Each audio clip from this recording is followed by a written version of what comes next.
Okay, be honest. Have you ever opened a drink and the cap has immediately tried to escape like it owes you money? Now, imagine a world where the cap can't run away because it's tethered. Now, it just smacks you in the face every time you want a sip. If you're not from Europe but have visited in the last year or so, you might have wondered why every bottle cap is stuck on. Even those of us living in Europe when they were first introduced were confused. I admit, I thought it was a broken lid and tried to tear it off the first time I had one. It was a mess. I'm Jordan and you're watching Unpacked, the home of packaging innovation, insights and news, focusing on packaging that works for you and for the planet. If you're in the packaging space or interested in learning more about your everyday favourite items, consider following because I'll be posting every other Thursday. Today we're unpacking what tethered caps are, why they exist, whether they actually reduce litter, why so many people hate them and whether the US is next.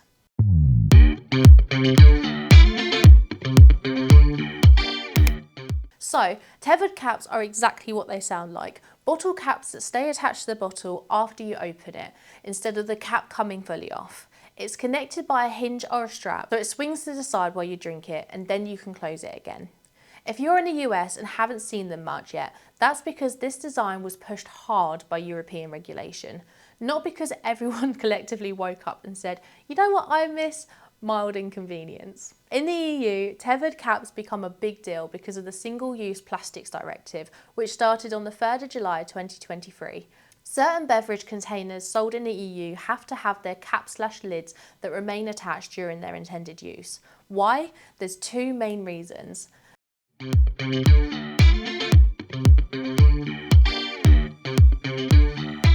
Number one, caps are a major litter item. A 2024 European Beach Litter Assessment found plastic caps/lids drinks among the top 10 items on European beaches, about 3.8% of all recorded items in a dataset shown. Secondly, caps often don't get recycled with the bottle. If the cap falls off in the street, in a car, at a beach, or even in sorting systems, it can become litter or lost in processing. Let's address the elephant in the room. No matter how good for the environment they may be, a lot of people find tethered caps annoying. And I get it. Some designs can poke your face, drip liquid, or awkwardly flap around like a tiny plastic windmill. The public opinion is mixed.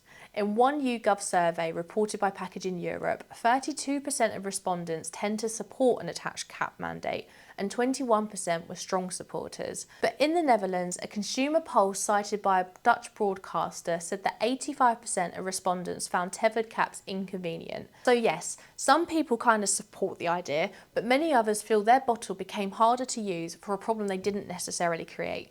That frustration is valid, especially for people with limited hand strength or mobility, or anyone who just wants the bottle to behave like a bottle. That extra movement of snapping the lid back to make sure the tiny bit of liquid left in the lid doesn't splash in your face is awkward, and it doesn't always work. But whether you like them or not, and whether they work in reducing environmental waste are two completely different questions. Let's talk results. Specifically, do tethered caps reduce the amount of caps left in the environment?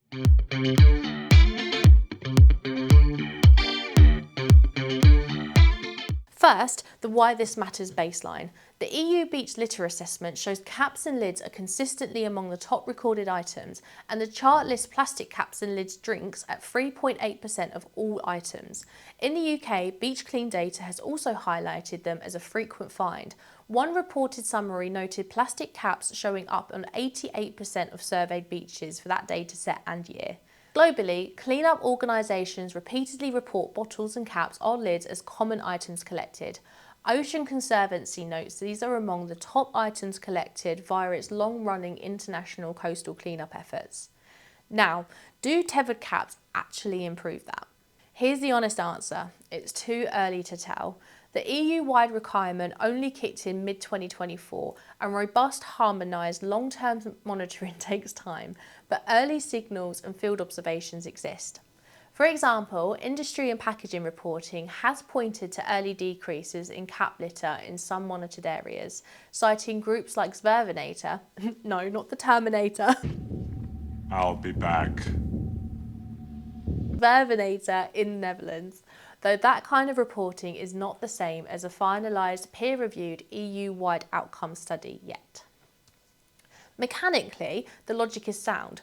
If the cap is physically attached, it's harder to drop, get lost or throw away separately. And because the cap stays with the bottle, the chances of cap capture improve, especially in places where bottles are collected and sorted at scale. But works depends on a few things, like design quality, because some tethers are genuinely better than others. Consumer behaviour. People can still tear them off if they really want to. And waste systems. If the infrastructure isn't there to support the recycling rates, it doesn't matter whether they're attached or not. So, tethered caps aren't magic, but they're a very direct intervention for a very specific type of litter. It's basically childproofing, but for adults.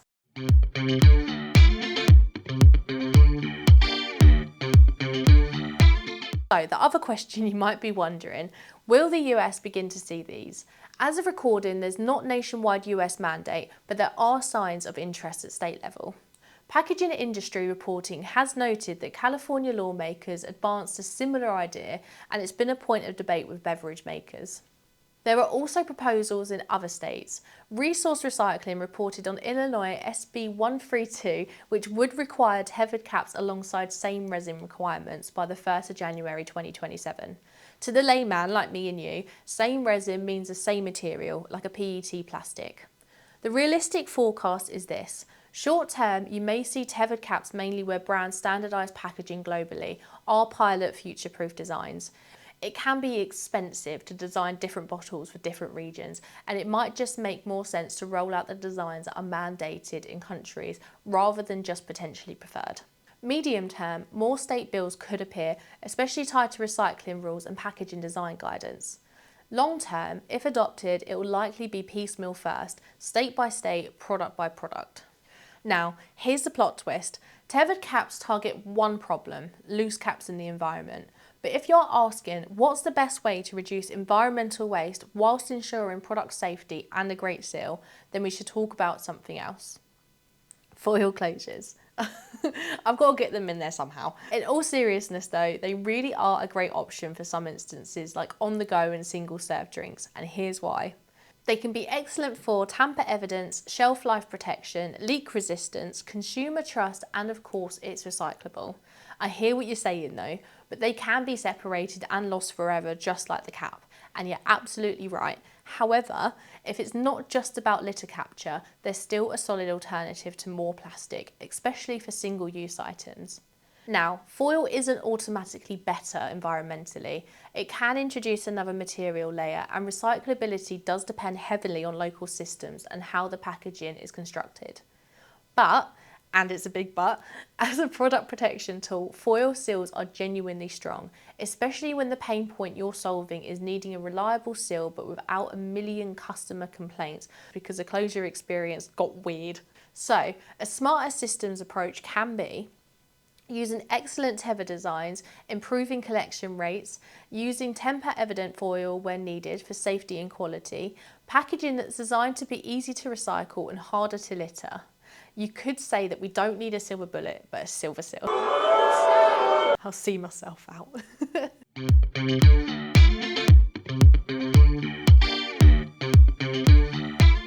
So here's where we land. Tethered caps exist because caps are a common litter item. People are right to complain when the user experience is bad, and the public sentiment ranges from supportive to why is my bottle trying to fight me? Whether they'll spread to the US depends on policy and industry movement, but the state level pushes have already opened up. They're not perfect, but they're not pointless either.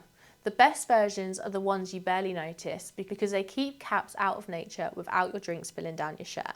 So, here's the question I'll leave you with. If a tiny design change can prevent millions of small plastic pieces from escaping into the environment, is a bit of inconvenience worth it?